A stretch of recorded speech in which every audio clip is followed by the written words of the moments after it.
Primeiro, parabéns, mais uma vez, pela qualidade do debate, dos debatedores. É sempre uma satisfação, como grupo de comunicação, compartilhar isso e poder, de alguma forma, disseminar essa informação, conforme falou o nosso diretor, através das nossas plataformas e redes sociais. O que eu gostaria aqui de fazer a pergunta, mais num olhar jornalístico, entendendo que nós temos aí um novo governo, e esse governo usou, como parte da sua plataforma política, uma polêmica muito grande junto ao agronegócio, e vejo que o agronegócio também reagiu bastante em relação às polêmicas discutidas ao longo da campanha.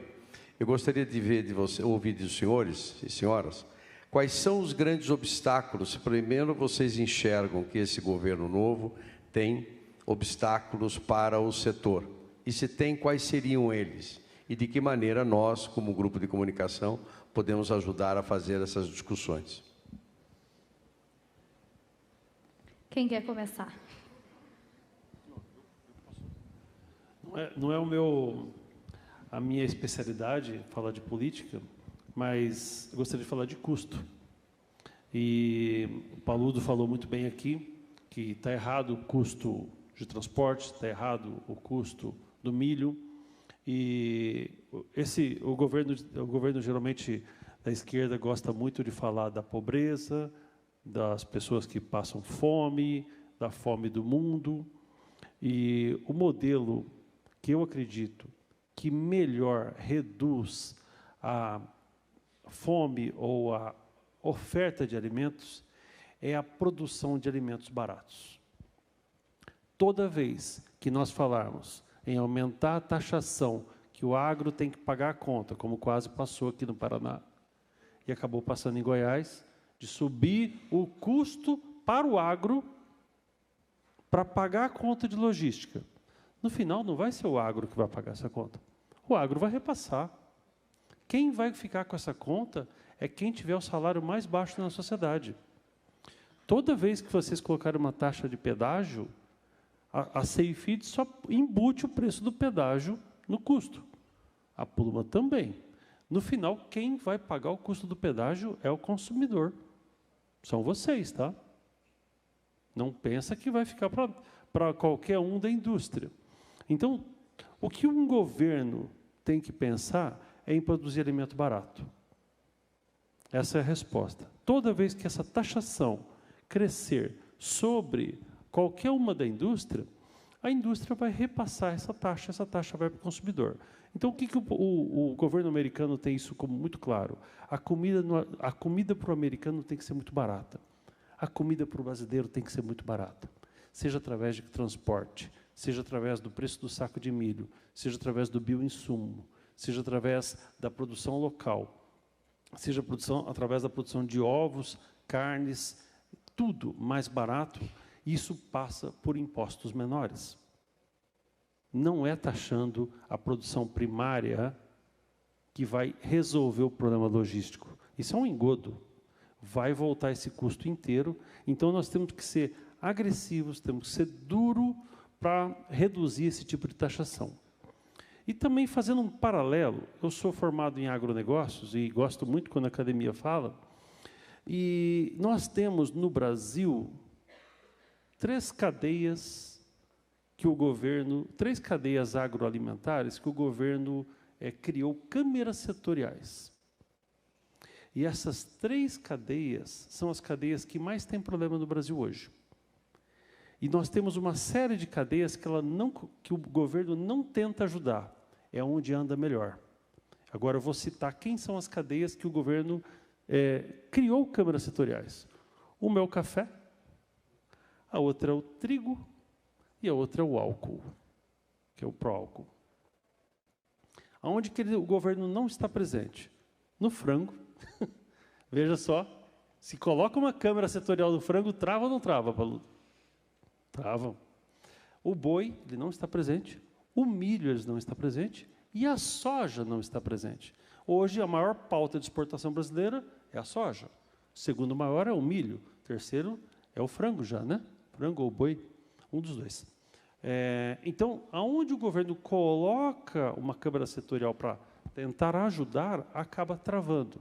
Então, o que eu acredito que, como o Grupo RIC pode ajudar, é diminua o peso do Estado. Aonde aumentar o peso do Estado, acaba tendo complexidades, acaba tendo custos e acaba tendo o custo da própria máquina sobre ele. E isso volta tudo para o consumidor. Talvez, se eu posso ajudar, alguém quiser complementar? Petrelli, eu, sinceramente, acho que o governo está repensando e repensando muito tudo aquilo que aconteceu na campanha.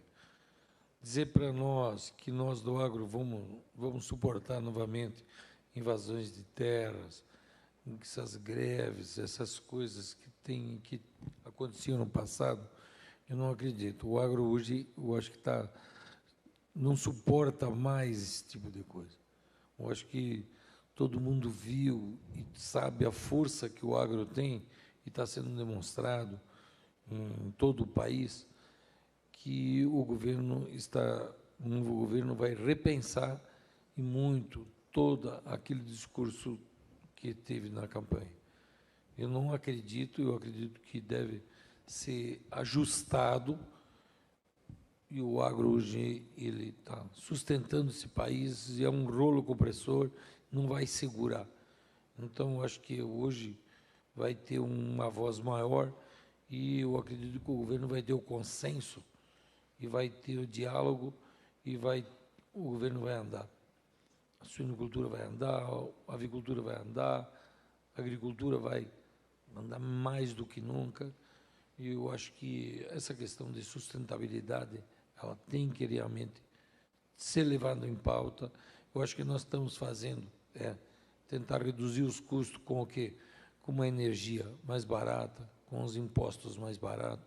Então, assim, o custo do Brasil, ele é muito, mas muito, muito pesado.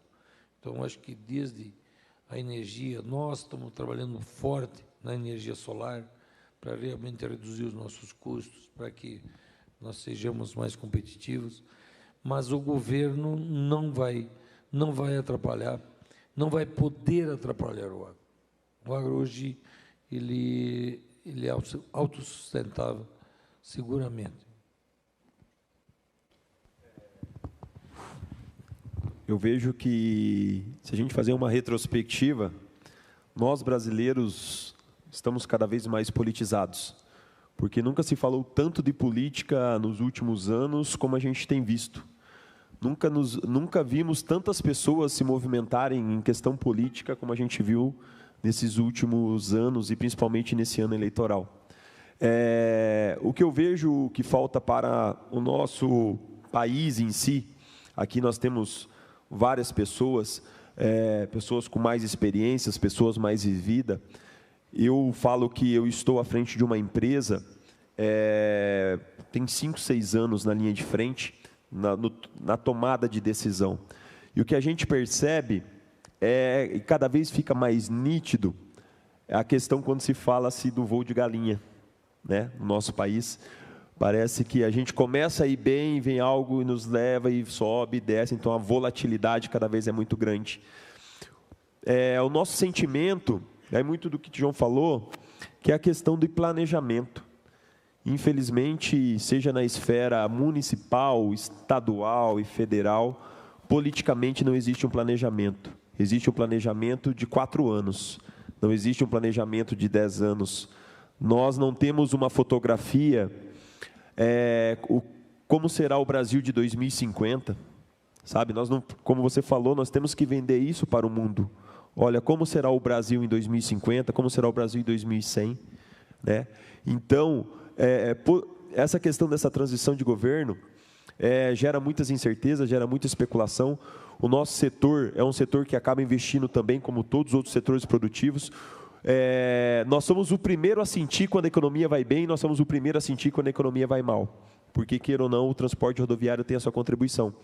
Então, a gente já percebe alguns transportadores a nível Brasil. Nós tivemos recentemente, há 15 dias, em São Paulo, a maior feira de transporte da América Latina, a Fenatran, e muitos transportadores seguraram investimentos. seguraram investimentos, porque não sabe o dia de amanhã. Né? Hoje, para vocês terem uma ideia, um cavalo mecânico, hoje que a gente faça um investimento em torno de R$800 mil.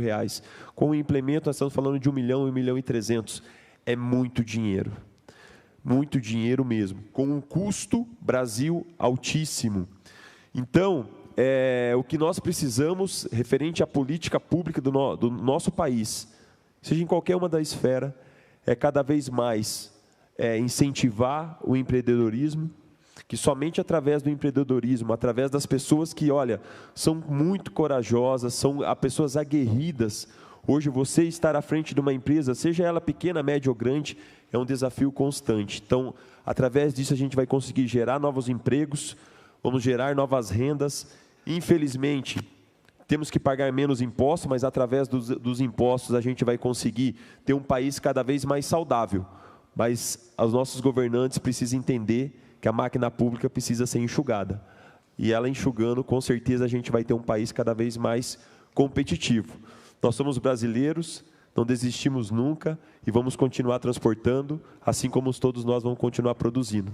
Obrigado.